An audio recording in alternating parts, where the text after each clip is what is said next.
Tiny Trooper and the Forgotten Realms, Part 5. Trapped in the Land of the Dead. All was dark as Thor, Dan, and Felicia made their way through the Land of the Dead. A strange, scratchy sound had them on edge. Jeepers!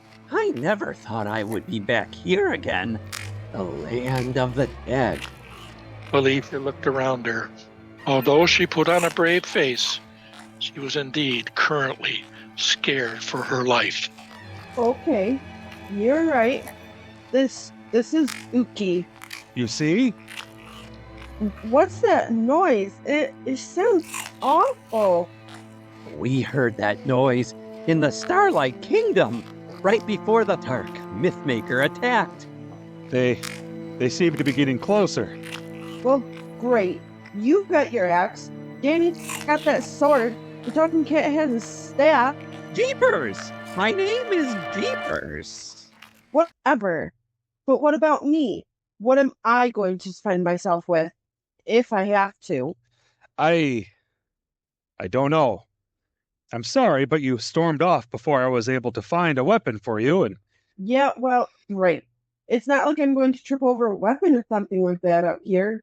Felicia took another step and did indeed trip over the staff that was lying on the ground, and she fell to the dark earth. Felicia, are you okay? I'm all right. I tripped over some kind of staff. By Ymir's icy beard! That is indeed the magical staff of my niece Hela, former ruler of this dark land. Well, what does it do? I don't know. It's mysterious. Mysterious? Very mysterious. Felicia picked up the staff of Hela and waved it around wildly. Well, great. I guess if we're attacked by evil goblins or whatever, I'll just look at them seriously, and I'm sure they'll run off rather than, tear me to pieces. As Felicia finished her angry rant, she inadvertently hit the trigger on Hela's staff, and an energy blast went forth, briefly lighting up the darkness before it hit something. Felicia stared at the end of the staff for a moment, and then flashed a ferocious grin. I can work with this. Felicia, are you sure? That thing could be dangerous. Everything here is dangerous. Now shut up and let me blast some shadow demons or whatever. You won't have a chance. Lay down your weapons. They had been found by two of the chief villains from Dan and Starlight's past. One of them was Empress Malice, pronounced Malice, pronounced that way to be extra pretentious. She was accompanied by her husband, the arrogant Sycophant. Syco had none other than the Queen Star by the arm and a blaster to her head. Malice had a battle staff in one hand and a troll-like creature on a leash that followed her behind. Queen Star! Felicia clutched Dan's arm. Danny? She looked like... I know. She looks like everybody's mother. As my beloved wife, Empress Malice said, drop your weapons, or Queen Stars no more. Dan? Who are they? Boy, you really didn't watch any cartoons when you were growing up, did you? That's Empress Malice. That's Sycophant. Sycophant? That's the dumbest name I've ever... Silence! I'm warning you. He then pointed the blaster back at the head of Queen Star. You used to be the two main minions of Commander Nightshade, who led this evil forces against Giant Max. How dare you call me that? I am no minion. That fool Nightshade always thought he was in charge. But he never was. And now, well... just look at him. The troll-like creature on the leash cringed as Malice slapped him in the back of the head. Please, Empress Malice, do not hurt your former commander. No more pain, I beg of you. Silence, Nightshade, you pathetic worm. Holy. I don't get it. Who's the troll? That's no troll. That's Commander Nightshade.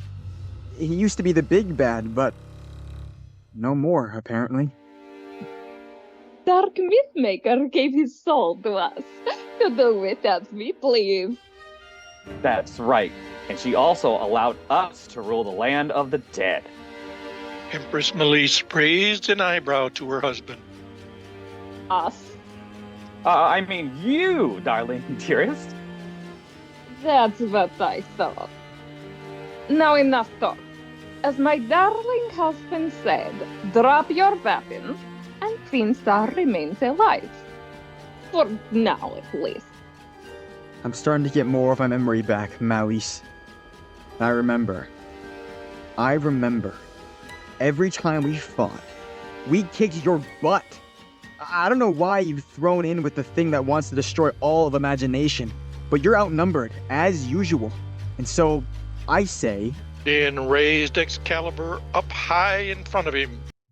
Drop your weapons. Oh, yes. You're quite right. We are quite outnumbered. Darling, what the devil are you talking about? Silence! You're right, Danny Trooper. Yes, I know who you are. Older or not, I recognize this sniveling child who always spoiled our plans. And I guess you're here to foil them again. Yes, I am. Well, I suppose I only have one more word to say. What's that? Ragnarok.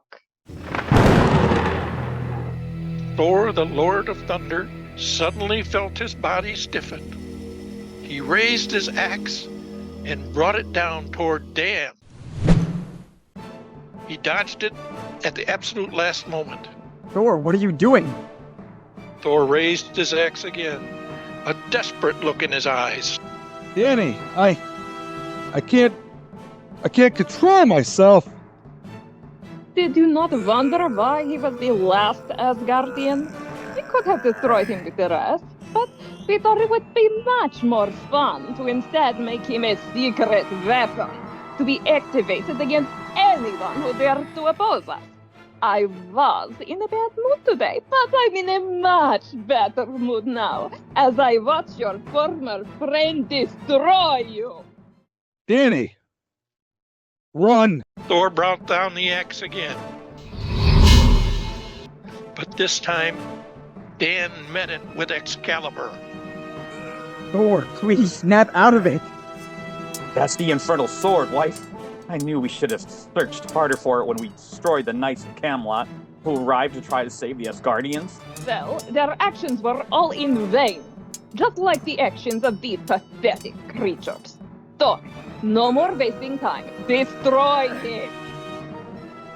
Sorry, Danny, I'm so sorry. Thor and Dan began a pitched battle. Dan barely held his own as Thor brought down the axe again and again. The power of Excalibur just barely protected Dan from the wrath of the Lord of Thunder. Eventually, Thor knocked Dan to the ground and raised his axe up high. It was at the last moment that Felicia somehow found the courage to stand in front of the out-of-control Lord of Thunder and try to protect her fiancé. Thor, no! Lady Felicia, I cannot stop. Unable to stop himself, Thor tried to bring the axe down on Felicia. But at the last moment, Dan brought Excalibur up to block his attack. All right, that's enough. Thunder God or no, nobody threatened Felicia. Finding some unknown strength, Dan battled back with a renewed vigor. Even Thor was surprised by the intensity of Dan's attack. He actually knocked the axe out of Thor's hand. Empress Malice tried to attack Dan from behind, but Felicia stepped forward with the staff of Hela. You dare! Let me introduce myself, Empress Pretentious, or whatever the heck you call yourself. Felicia Winters, former star center forward, Silvercrest High School field hockey. And believe you me, I've dealt with bullies like you before. You'll be destroyed, just like your pathetic boyfriend. He's my fiancé. Felicia swung the staff, but Melise easily blocked it. Felicia and Melise began their own pitch battle. A leering sycophant looked on with glee. He lowered his blaster and grinned at Queen Star. I don't mind telling you, Your Majesty. Seeing my wife fight another woman like this, it excites me. Sycophant? Yes? With his guard momentarily down, Queen Star kneed Sycophant in the groin. He fell to the ground, holding his midsection. Oh! I'm not very good at this. Felicia knocked the staff out of the Empress Melise's hands, momentarily knocking the wind out of the villainess. You know, I could totally get into this fantasy adventure stuff. Dan, look out! Thor had regained his axe and began to swing. That would be a devastating blow on Dan. However, it was at that moment that Queen Star rushed forward and put herself in front of Dan. Thor just barely stopped the axe, inches from the Queen's face. Thor, that's enough. Thor blinked. The spell on him seemingly broken. Frigga. Mother. No, but close enough. Let me uncloud your mind. Queen Star gently put her hands on Thor's face. Faith, hope, heart, mind, and imagination.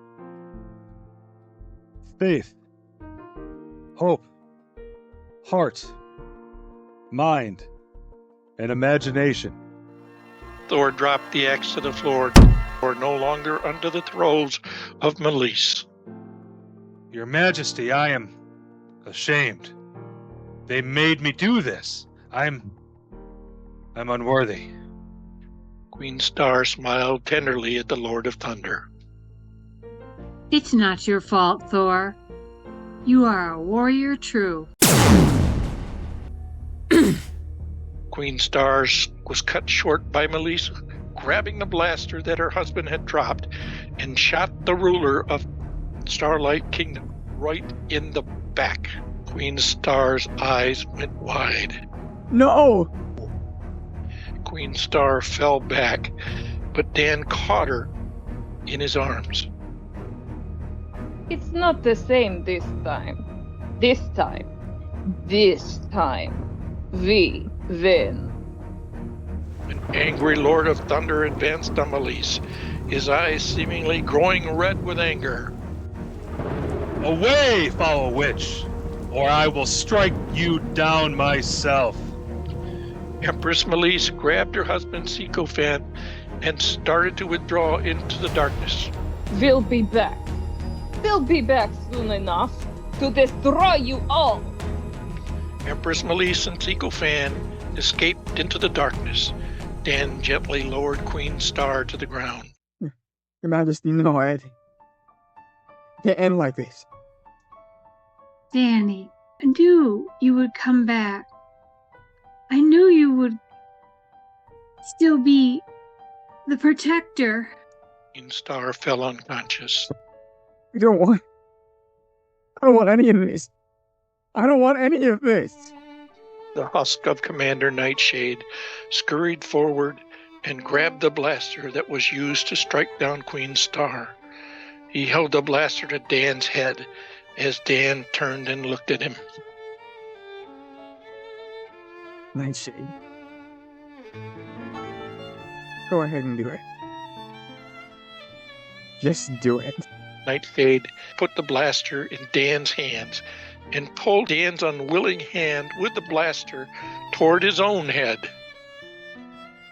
No, you don't understand. You have to disintegrate me. I don't want to be under her power anymore. Oh, Elise? No! The Dark Mythmaker! At that moment, there was a blinding light.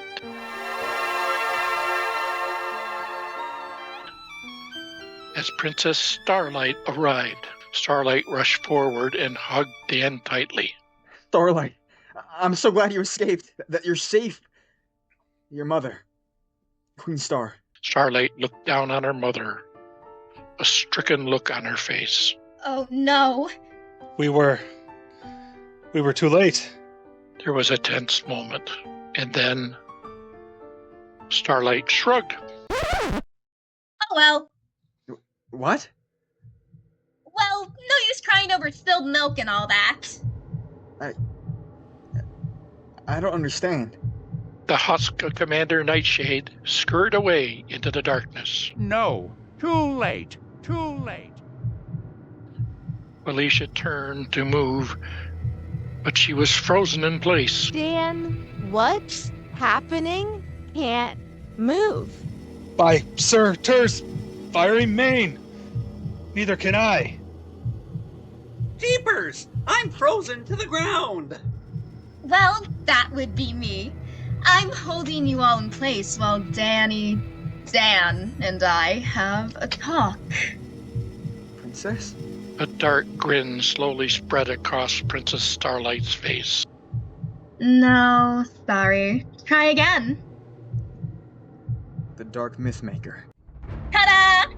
Oh, I just needed to get close enough to you to have this talk before you could do anything to stop me. As if you could. But you're the protector, so there's always that rare chance that you could do something to me, I suppose. So I figured I'd wear this Princess Starlight getup to tricky you. The Dark Mythmaker scratched her head. By all that's dark, I hate this blonde wig. I hate this outfit. Pink is really not my color, you know? I like black, but being the Mirrorverse counterpart of the Mythmaker, at least I don't have to wear a mustache. Thank darkness for that. What do you want? Like I said, just to have a chat. Your girlfriend over there, and your friend, Thor, and that stupid cat thing. I don't want them interfering while we figure out what we're gonna do. What we're going to do? I'm going to stop you. Wrong! I'm not some stupid comic book villain like Nightshade or Melise. Dan, I'm not monologuing with you, and then you stop my nefarious plans. No, it's too late for that. I've already destroyed ModMyth. No. Oh, yes? My forces of darkness ate it all right up. It was so delicious. Can't you hear them out there? Scratching away, huh? I love that sound. Anyway, they ate it all up. Right down to the last rainbow-colored mushroom. Just like they're eating up all the older mythological realms as well. Camelot, Asgard, Olympus, you name it. Soon they'll all be gone. Then nothing will really be left when it comes to dreams, or fantasy, or imagination. So what? Now you're just going to destroy me? Destroy us? What happens to the real world? Well, believe it or not, that's partially up to you, Danny boy.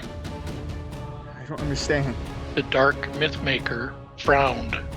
I don't either. I've destroyed plenty of protectors in my time. The Masked Marshal, your father, the so-called GI Mac, all down the line. But you're special. I've really tried to destroy you. Darkness knows I had. Came really close about 10 years ago. I thought I had you figured out, and how to get rid of you. Or at least how to keep you out of my beautiful black hair. But now, you're here again, and I have to admit, for once, I don't quite know what to do. So now we're just at a stalemate? I can't accept that. Oh, I know you can't. Neither can I. I can't let you go because you might do what you should and try to rescue the Mythmaker. You might. Oh yes, Starlight's alive. I can't destroy her either. I can only trap her, so I can't take that chance. Might. Of course I'm going to rescue her. The dark Mythmaker grinned a sadistic grin. You say that now, but I know better. So here's what we're going to do. Keep you away from Starlight. I'm going to give you your wildest dreams. My wildest dreams?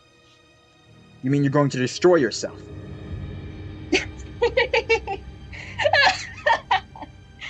Oh, Danny Dan, so naive. You said it yourself. You don't want any of this. I just... Enough talking. It's time to make your dreams a reality. At least your reality, Danny boy. Leave him alone. Oh, don't worry. You'll be with him too. You'll be just what he wants you to be, just like the rest of you. That pathetic Lord of Thunder, and the even more pathetic cat. Jeepers! I will destroy you, foul wench. The dark Mythmaker sneered at the Lord of Thunder. Fat chance, gas bag. She looked back at Dan. Goodbye, Danny Trooper. If this works, we won't see each other again. The rest of the world's dreams may soon be over, but yours are just beginning. The dark Mythmaker touched Dan's temples. He flinched, but surprisingly did not try to stop her. The dark Mythmaker raised her arms as lights flashed in the dark sky. Jeepers! Young trooper! Stop her! Don't let her do this. A bright light suddenly emerged from Dan's head. Then, everything went dark.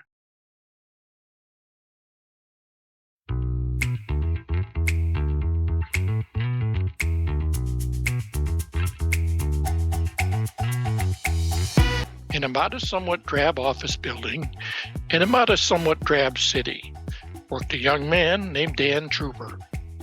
He exited the elevator and walked to his cubicle, wearing his shirt and tie. Boy, what another great day in the office, huh? His co-worker Thor entered, wearing an ill-fitted shirt and tie. He held his head in pain. Don't talk so loud, Dan. Too much beer last night. Thor, buddy, you better watch it. You've been hitting the hops a little too much lately. You know what I mean? Oh, I know.